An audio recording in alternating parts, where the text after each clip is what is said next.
Hello all.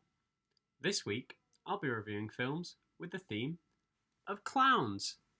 I've been intrigued by The Man Who Laughs for a good while now, mainly because I'd heard that Conrad Veidt clown Gwynplaine was part of the origin of Batman's famous nemesis, the Joker. The film is billed as a horror, but I saw it as more of a love story on watching it. Gwynplaine's father was killed by King James when he was a child, and he himself was disfigured and given a permanent grin. Years later, we rejoined Gwynplaine as an act in a freak show, where he is in love with the blind Dee.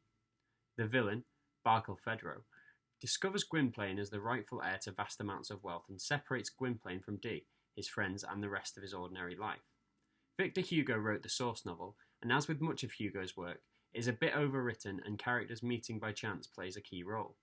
It's a film full of intricacies and is greatly enjoyable. You find yourself really caring for the characters and for the love between Gwynplaine and Dee.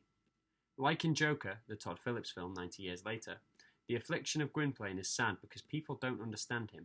How does a character with a permanent smile, or in Joker's case, uncontrollable laughter, express sadness, especially in a world wrought by cruelty? I went in expecting just an interesting insight into a comic book character, but the film gave me so much more to think on. Like Todd Browning's Freaks a couple of years later, it asks what humanity means to those seen as less than human.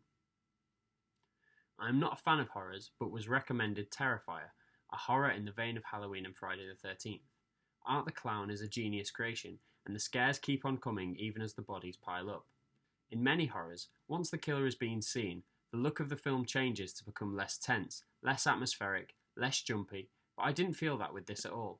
Expectations were subverted, and I found myself jumping out of my skin until the last 5 minutes. The film seemed low budget, and the credits confirmed this with its Indiegogo thanks. Damien Leone, the film's director, clearly has a passion for his creation, Art the Clown. I'd like to see more of his work, and this film tells me that he has promise and hopefully shows studios what he could do with a larger budget. Before Groundhog Day, but after Ghostbusters 2 and Scrooged, Bill Murray co-directed and starred in a movie that made a comparatively modest $15 million. I am talking about Quick Change. Whoever's idea it was to put Bill Murray into a clown costume to rob a bank was a certified genius. The film is Murray at his straight-faced best. The comedy is in the situation, and his co-star Gina Davis fits into Murray's rhythm perfectly. Randy Quaid's best Lenny impression, however, seems to grate, and the audience finds itself annoyed every time his character of Loomis interrupts a scene between the two leads. I suppose every film needs a fall guy, a fool if you will, that can become the lovable obstacle that our leads can't really abandon. It's the only sour note in an otherwise joyous film. There's plenty to look out for, with small roles for Stanley Tucci and Red from That 70s Show of particular interest to this viewer. It was 1990, so maybe that explains why I hadn't seen or heard of this gem before. It's been lost between the Home Alone, the Goodfellas, the big league blockbusters, but it's definitely worth digging out online or shelling out a tenner for on the VHS. It turns out that when compiling this list of clown films that there are actually a lot more horrors about these circus folk than any other genre. Why is that? Just a little wonder before I begin my next review of House of a Thousand Corpses. And yes, this is a horror, in case you couldn't tell from the title or from the director, the aptly named Rob Zombie. I've seen him live, just noting that, not that it is relevant. It's shot like an MTV music video crossed with Tony Scott's Natural Born Killers, which works really well, because it seems to add a documentary-like feel, particularly in the first half. It's in the second half that things take a decidedly sillier turn. The story becomes convoluted, and a strong first act and the setups involved are mostly abandoned. From what was a realistic Texas Chainsaw Massacre Hills Have Eyes family dynamic, becomes more like Hellraiser. I don't want to give the game away, but the creatures aren't given enough backstory to seem scary once they've been seen. Zombie clearly has great talent as a filmmaker, but here I feel like he's been weighed down with in-jokes.